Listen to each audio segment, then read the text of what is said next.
Last week, the Republican Party admitted that they really actually don't care about law and order, at least when it comes to members of their own party.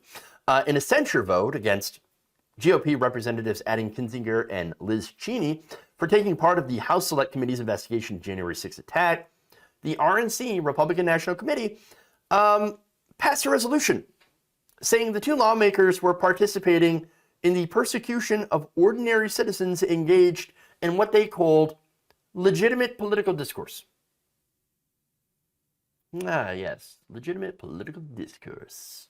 I see. Now, Ronna McDaniel Romney, who, by the way, dropped the Romney part when she went full in for Trump, said Liz Cheney and Adam Kinzinger crossed a line. They chose to join Nancy Pelosi in a Democrat-led persecution of ordinary citizens who engaged in legitimate political discourse that had nothing to do with the violence at the Capitol. Now, that last line, that had nothing to do with violence at the Capitol, those final words were not in the resolution that was adopted on Friday.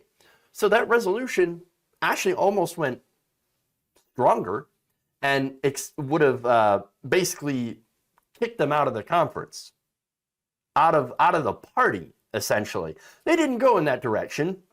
And then, of course, later on, they had to come back and add that last part that had nothing to do with the violence at the Capitol. Now, that's a great sign when you have to go and do that.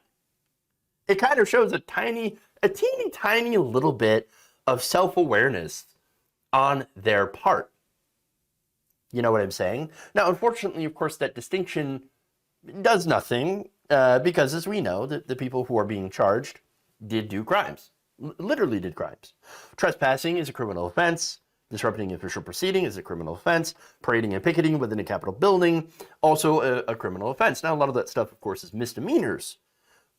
And so that explains why the sentences have been very light for those who participated in the violence. And as I've explained in previous videos, they also don't really have a definition, in this case, for terrorism or terrorism charges for these specific offenses, even if it is related, or since it was related, to trying to overturn an election through, I guess, intimidation and violence and things like that. But anyway, now the people, look, the Republican Party apparently, again, doesn't give a damn as long as, well, it's their voters. Because if you're, okay, let's look at it this way, right? So we know what the Republican voters, the MAGA chuds, did on January 6th, right? That's totally fine for the Republicans. But when it comes to police, or I should say protests against police shooting unarmed black people, well, that's a different story. We have to crush them. We have to come after them. And it's the hypocrisy there that is incredibly relevant and very, very evident. And so this is what they consider to be legitimate political discourse. Now, again, even if you weren't in the violence and you were still doing those other things, those are still crimes. And the Republican Party is basically saying, I can't believe you would go after people with criminal charges for doing crime. But they did the crime. They did the crime. All right, so now, that said, this, believing in lies and railing against a lawful election and trying to intimidate people outside the State House during, an official proceeding, that's legitimate political discourse. But BLM rallies, those are not. Oh, no, of course not. And look, they have a track record on this, and I think you're all familiar with that. In fact, since 2016, 15 states, and this is how much they really love legitimate political discourse, 15 states have enacted legislation to limit protest. This is according to the International Center for Not-for-Profit Law. A total of 17 states have pending legislation aimed at regulating demonstration. According to NBC, lawmakers in Florida, Indiana, Mississippi, Nebraska, Arizona, Maryland, Minnesota, New Hampshire, North Dakota, Oklahoma, Rhode Island, Virginia, and Washington had filed bills that critics claim are using the violence at the Capitol to actually target social justice protests. Many of the bills are similar or identical to ones introduced in those states the year prior. So same bill going after protests, BLM protesters specifically, but now they're saying, oh, no, it's because of the Capitol riots. But then again, but we also don't believe what the Capitol rioters did was criminal. That's what the National Republican Party is now saying. And that's legitimate political discourse. But again, if you're black, illegitimate riots, we got to crush them. Total hypocrisy. Oh, but there's more. See, Ravi Perry is the chair of the political science department at Howard, noticed that all the bills were introduced by Republicans, except for one in Rhode Island.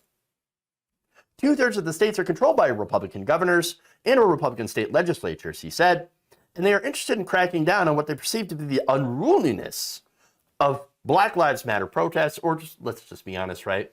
They think black people are more violent and therefore want to crack down on them. You know how it is. The majority of bills, they say, use almost identical language and suggest similar penalties, most requiring third-degree felonies for property damage, injuring a person or obstructing roadways, second-degree felonies for destroying or toppling over monuments, and first-degree misdemeanors of harassment for confrontations in public spaces, such as confronting elected officials in restaurants. Do that, you're in trouble. Break into Nancy Pelosi's office and steal her laptop. Legitimate political discourse. Okay, all right. Fun. Now, the lawmakers also proposed hefty fines and mandatory jail sentences ranging from 30 days to 4 years, depending on the offense. Florida, Indiana, Nebraska, Oklahoma, Virginia, and Washington bills redefine a riot or unlawful assembly as 3 or more partaking in tumultuous activity, which again is, if you're a left-winger or if you're black, 3 or more of you, well, I mean, you know, that's, you're talking, that means you're engaging in tumultuous activity. Sure. Arizona, Indiana, and Mississippi bills strip state benefits, including scholarships, healthcare, and unemployment or food assistance, from anyone convicted of protest-related crimes and bars them from future state or local government employment. Hey, you know what they assume MAGA rioters don't need? State benefits. You know the people, you know the type of the people who need those. Those people, you know what I'm saying? So if we just cut them off. Yeah, but no MAGA rioter is you know, no Trump supporter, real Republican needs state benefits. No, of course we know that's a load of horse shit. But we know who they aim it at. Obvious hypocrisy is obvious. They don't want black people. They don't want lefties protesting. But again, if you're the right wing, come on in. Go ahead. Storm the Capitol. And by the way, from my opinion, violence from either side is unacceptable and is not legitimate political discourse. But there's those assumptions. Anytime black people or lefties gather, it's a riot. But right-wingers, you're the legitimate people because you actually have a legitimate point of view. No, they don't. This is just another example of the GOP's right-wing privilege and white grievance politics at work.